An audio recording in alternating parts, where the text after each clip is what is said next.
Bien-aimés frères et sœurs, vous connaîtrez la vérité et la vérité vous affranchira. Ça, c'est pas moi qui le dis, c'est la Bible qui le dit. Mais moi, je vous dis mieux.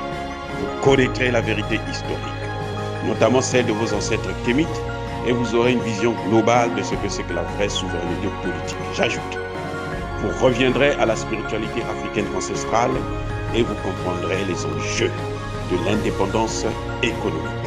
Et pour terminer, vous accepterez votre identité culturelle kémite et vous obtiendrez deux choses. La première, c'est la paix. La seconde, c'est le développement, à une condition. L'unité de toute l'Afrique noire, l'unité de tous les Noirs du monde entier. Otep à tous, bienvenue sur la chaîne des panafricanistes par essence, par conviction et par excellence. Celle des citoyens kémites par nécessité et obligation de combat. Nous sommes une chaîne qui n'est guidée que par nos ancêtres et rien que par les ancêtres qui appartiennent à l'égrégore du monde noir. Par conséquent, nous ne croyons en aucun Dieu venu de l'étranger. Toutefois, cette vidéo n'est aucunement destinée à inciter à la haine ou à la violence, car nous menons un combat qui est d'abord et avant tout spirituel, intellectuel et démocratique. Ensuite, il est politique, géopolitique et géostratégique, contre l'impérialisme, le colonialisme, le néocolonialisme et l'endocolonat, qui sont tous qualifiés de crimes contre l'humanité. Nous menons ce combat sur la base du principe fondamental que nous avons hérité de nos ancêtres kémites, qui est celui de la Mahat, c'est-à-dire solidarité, vérité et justice. Vous êtes donc en droit de connaître la vérité et nous avons l'obligation de vous dire la vérité, rien que la vérité, afin que justice soit rendue au continent africain. Et ça, c'est notre modeste contribution dans cette noble lutte en faveur de la souveraineté, la dignité, la solidarité et l'unité africaine. C'est exactement ça que nous appelons le panafricanisme. Bien-aimés frères et sœurs, le président turc Erdogan comprend le Niger. Il soutient le Niger. Lors d'une allocution, il a déclaré ce qui suit. Il dit que l'Afrique se souvient très bien, l'Afrique se souvient très bien de ce que la France a fait en Algérie, au Rwanda, au Mali et dans d'autres pays africains. Ah oui, l'Afrique se souvient très bien. C'est pour ça qu'ils ont bloqué l'or et l'uranium. Ils ont cessé d'exporter l'or et l'uranium vers la France. Selon Erdogan, il dit que ce qui se passe aujourd'hui avec la France, c'est un rappel. C'est plutôt une réponse à ce que ces pays africains ont subi pendant très longtemps de la part de la France. Il accuse la France d'avoir persécuté ces pays pendant plusieurs années. Et il dit voilà pourquoi l'Afrique en a marre de la France. L'Afrique ne veut plus entendre parler de la France. Il dit African are sick of France. C'est-à-dire que les Africains, même seulement parler le mot France, là, ça donne la chair de poule. Ça vous donne des migraines. Parce que la France a trop fait. Et ça, c'est Erdogan qui le dit. Erdogan l'avait déjà dit depuis longtemps. Lors de son dernier voyage, c'était je pense en 2022 ou 2021, en Algérie. Et Emmanuel Macron n'était pas content parce qu'Erdogan est allé en Algérie comme si l'Algérie lui appartenait. Erdogan avait répondu à Macron en disant que, écoute, tu n'es qu'en train de payer les conséquences de la colonisation et de l'esclavage. Ce que tu as fait, c'est ça que tu es en train de payer. Et malheureusement, Emmanuel Macron, jusqu'aujourd'hui, ne comprend pas qu'il y a une fin à tout.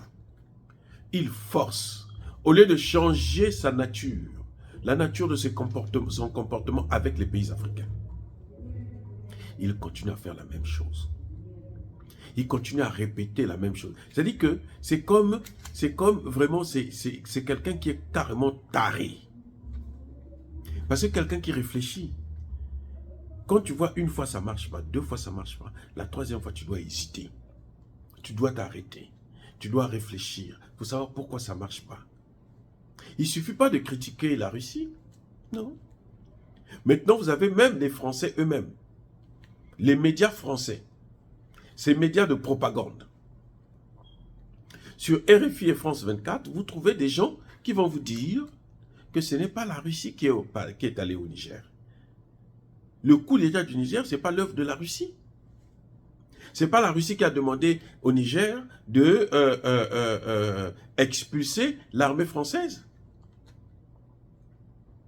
Donc la France est en train de payer son comportement. Et plus elle va s'entêter, plus elle dégoûte. Regardez, le nouveau gouvernement dit, retire tes forces, je n'ai plus besoin. Je dénonce les accords. Emmanuel Macron dit, tu n'es pas le gouvernement légitime. Qu'est-ce qu'il appelle gouvernement légitime? Est-ce qu'un gouvernement légitime, c'est un gouvernement que la France doit reconnaître forcément? Ce n'est pas à la France de déterminer si un gouvernement est légitime ou pas. C'est au peuple de déterminer cela, puisque c'est le peuple qui légitime les gouvernements. C'est le peuple qui vote, c'est lui qui détient le pouvoir. Ça veut dire que aujourd'hui, ce gouvernement de Tiani, ce pouvoir de Tiani là, le général Tiani est légitime. Puisqu'il a été plébiscité par la population. On a vu les manifestations. On n'a pas vu des manifestations là-bas en faveur de la France. On a vu des manifestations en faveur de Tiani. Donc, on ne veut pas de la France. Aujourd'hui, on a vu même des manifestations en faveur de la Russie. On ne veut pas de la France. Et c'est la France elle-même qui nous pousse à aller vers d'autres partenaires. La Russie, la Turquie, la Chine, l'Iran et tous les autres. C'est la France elle-même qui est à l'origine de ça. Ce n'est pas quelqu'un d'autre. C'est la France. Puisqu'on voit qu'elle continue à nous faire pression, on est obligé de chercher quelqu'un d'autre qui peut nous aider à neutraliser justement la France. Donc si nous partons vers la Russie, c'est juste parce que Emmanuel Macron persiste. Regardez comment les Africains veulent avoir leur monnaie. En Afrique de l'Ouest, là, ils étaient déjà très avancés dans la création d'une monnaie. Emmanuel Macron est venu tout boycotter. Qu'est-ce qui se passe? Maintenant, tous les pays africains veulent rentrer dans les BRICS parce qu'ils se disent que non, les BRICS vont avoir une monnaie, donc ça nous permettra de sortir du CFA. C'est la seule chose, c'est ça. Donc plus Emmanuel Macron insiste, plus la France va couler. La chute sera très douloureuse. C'est pour ça que pour éviter la honte, Emmanuel Macron devrait déjà commencer à retirer ses troupes au Niger. Fin de citation. Elle s'est déjà trompée en voulant intervenir, en manipulant les pays de la CEDEAO. Maintenant, elle doit payer le prix de ce qu'elle a fait. Dire cela, c'est inciter à la haine ou à la violence. Non. Il y a ma colère, veille à ma lèvre. Encore une fois, bien-aimés frères et sœurs, soyez bénis. Je persiste et je signe. Soyez abondamment bénis par le Dieu des Kémites et par nos ancêtres angélisés. Mais que tous ceux qui persécutent le continent africain le pillent et le déstabilisent. Qu'ils soient noirs, blancs, chinois, arabes, indiens, qui qu'ils soient maudits, punis, foudroyés, neutralisés, effacés, écrasés par ce Dieu des Kémites et par nos ancêtres angélisés. Vive l'Afrique éternelle. J'ai dit et j'assume.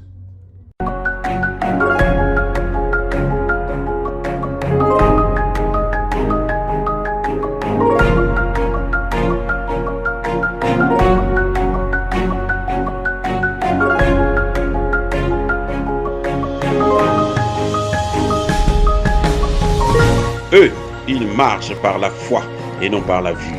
Mais moi, je vous conseille vivement de marcher par la connaissance scientifique et historique, notamment celle de nos ancêtres kémites, par les 5 sens et par l'intelligence. À vous, Apia.